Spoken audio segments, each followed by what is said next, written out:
আমার অমুক আছে তমুক আছে, আমার গেলে পরে একটা কাগজের ব্যবস্থা করেই দেবে, এ ধরনের নিশ্চয়তা নিয়ে কেউ মালয়েশিয়াতে আসবেন। মালয়েশিয়াতে যে নতুন করে আবার কলিং ভিসা চালু করছে, এতে কাদের আসা উচিত হবে আর কাদের আসা উচিত হবে না, আজকের ভিডিওতে আমি সেটাই বলবো।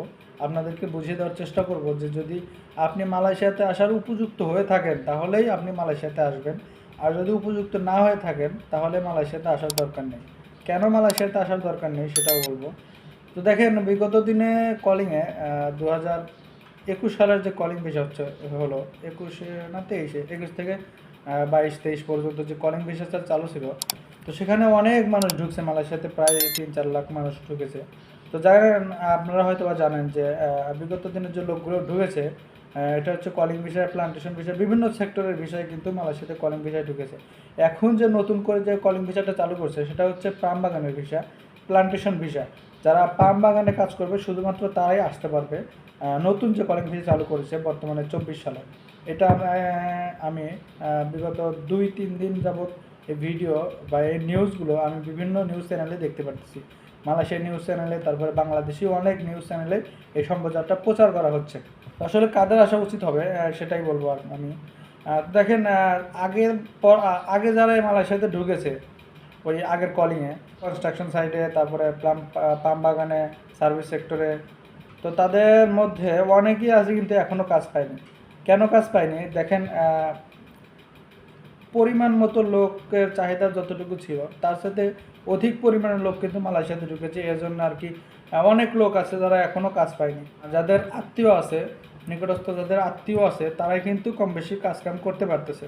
আর যাদের আত্মীয় স্বজন নেই, একদম মানে মালয়েশিয়াতে কোনো পরিচিত বলতে কোনো লোক নেই, তাদের অবস্থা অনেকটাই খারাপ, অনেক ভয়াবহ অবস্থা।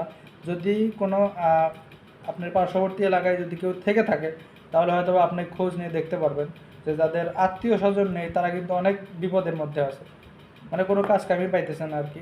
আমাদের একজন থাকে, উনি 1 বছর যাবৎ আইসে মালয়েশিয়াতে, তো উনি এখন পর্যন্ত কিন্তু তেমন কাজ কাম করতে পারে না।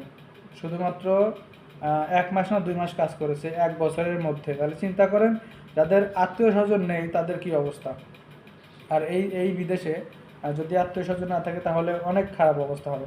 তবে যাই বলবো, যারা নতুন করে কলিং ভিসায় মালয়েশিয়াতে আসতেছেন এই পাম বাগানের বিষয়ে, তাদের যদি কোনো আত্মীয় স্বজন ওই পাম বাগানে থেকে থাকে শুধুমাত্র তারাই আসবেন, তাদের সাথে কথা বলে আসবেন। আমার অমুক আছে তমুক আছে, আমার গেলে পরে একটা কাজের ব্যবস্থা করেই দেবে, এ ধরনের নিশ্চয়তা নিয়ে কেউ মালয়েশিয়াতে আসবেন না, এটা আমার অনুরোধ। আপনি যদি কোনো আত্মীয় থাকে তার সাথে কথা বলবেন, আগে আগে কথা বলবেন যে আমি যদি মালয়েশিয়াতে যাই আপনি কি কোনো কাজ কাম ব্যবস্থা করে দিতে পারবেন। যদি করে দিতে পারেন তাহলে আমি মালয়েশিয়াতে যাব, তা না হলে কিন্তু আমি যাব না। যদি নিশ্চয়তা, একদম সঠিক নিশ্চয়তা দিতে পারে তাহলেই আপনি মালয়েশিয়াতে ঢুকবেন, তাছাড়া আপনি ঢোকার প্রয়োজন নাই। আর যদি আপনার কোনো পরিচিত লোকজন না থাকে তাহলে আপনার দুঃখের দিন এটা কেউ দেখবে না। ঠিক আছে ভাই, এটা দুঃখের দিন কেউ দেখবে না। মালয়েশিয়ার যে বর্তমান পরিস্থিতি, আমার মনে হয় আপনাদের না আসাটাই ভালো। আর আমি বললে তো আর কেউ আশাবাদ দিবে না। তো যাই হোক, যারা আসবেন অবশ্যই যদি কোনো পরিচিত কিংবা আত্মীয় স্বজন কিংবা নিকটস্থ লোক থাকে তাহলে তাদের সাথে কথা বলেই মালয়েশিয়াতে ঢুকবেন, এটা আমার অনুরোধ।